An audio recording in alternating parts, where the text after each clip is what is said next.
Hi there, Anna K. Morris here with a quick coaching video, although I've recognized that my coaching videos aren't all that quick. It depends on how long you have, but they're usually always 10 minutes. So if that's quick for you, then they're quick. If it's not, then they're super long. I don't know, whatever you want to say. But the topic for today is an interesting one, and I've had so many different ideas. And as you know, I do this all based on intuition.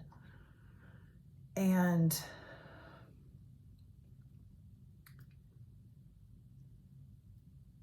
there's this one thing that I can't help but think about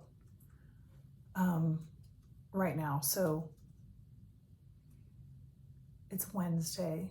Jack went back to school this morning. My birthday's on Sunday. Dean starts school next Tuesday. So like a lot of change, a lot of transition is happening. My Reconnect group that I love so much is completing tonight.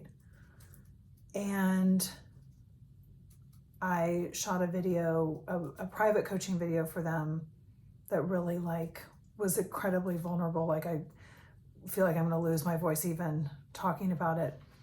And then I shot a little bit of a version of that for all of you, not nearly as vulnerable. And this is what I want to say.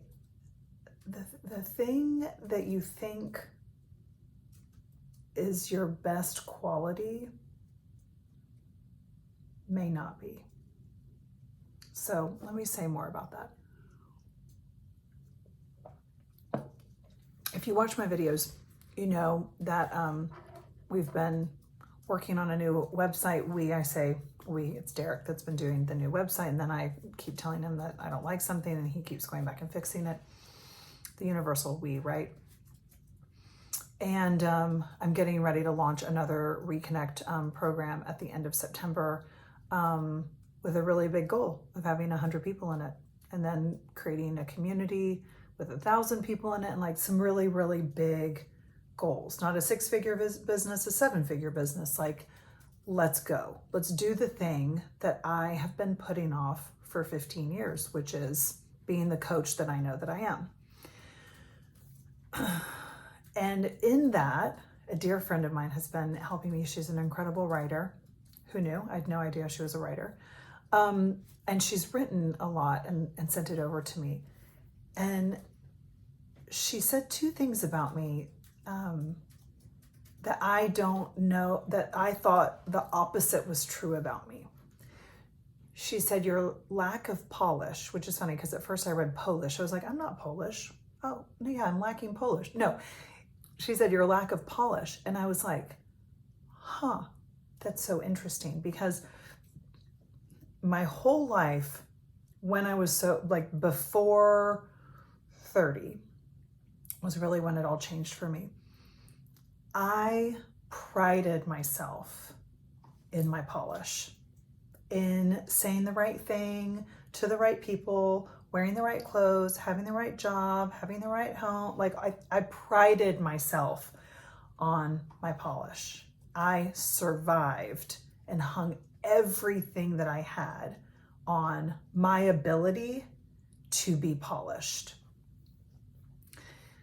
So it's hilarious when I read this email from her that she said my strength is my lack of polish. And I think that's exactly right, because what was always holding me back all those years was my stranglehold on the polish, because if I let that go and let people actually see me, then I thought I would die. I thought they wouldn't love me, and some of them didn't.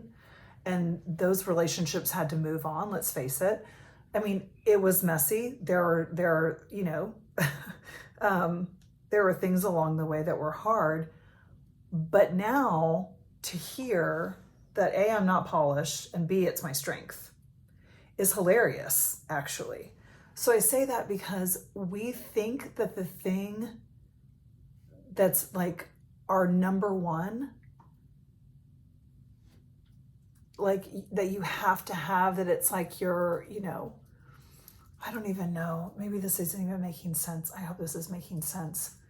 But like, just consider that it's the reverse of it, right?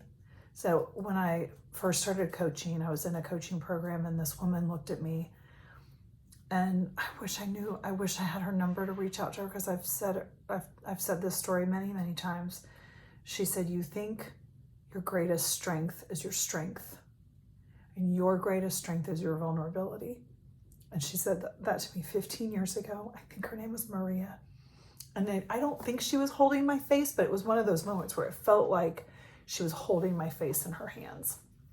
If I were writing the screenplay of my life, there would be that moment of this lady holding my face. Anyway, I'm not a screenwriter.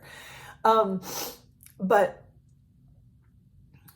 that is the thing that I had to hear in order to do all the things and share all the things that I've shared with you and with private clients over the years. Like, that's the thing that I come back to. I'm like, well, that lady, who I do not know her name, said that my greatest strength was my vulnerability. What if she's right? What if this stranger is actually right about me, right? And then here it shows up years later with a dear friend and also one of my clients who's saying, like, your lack of polish is your strong suit. It is your thing. Okay, so there's that. Then there's another one. She says, you're all about community. You build community, you build community, you build community. And that's very true. However, the joke is, the funny thing is, I always feel like an outsider. Absolutely always. I can remember having a membership community, having like hundreds of people at events in Houston, and feeling like an outsider, because that's just my perception of myself, because I made this decision when I was a kid that I was never going to be included. And that's what I want to share. It's like the lens that you're looking at yourself through is probably not quite right. So one of my favorite tools is to actually interview the people in your life about you. So it goes like this. What are my strengths? What are my weaknesses? What can you always count on me for? What can you never count on me for? So those are the 4 questions. If you want to know more about yourself, you really want to ask the people around you, whether it be your partner, your parents, siblings, friends, coworkers. It's really, really interesting. I'll also never forget my dear friend Nick Walney. Nick, if you're watching, I love you.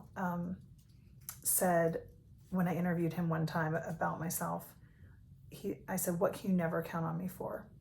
And he said, to follow through, which was gut-wrenching.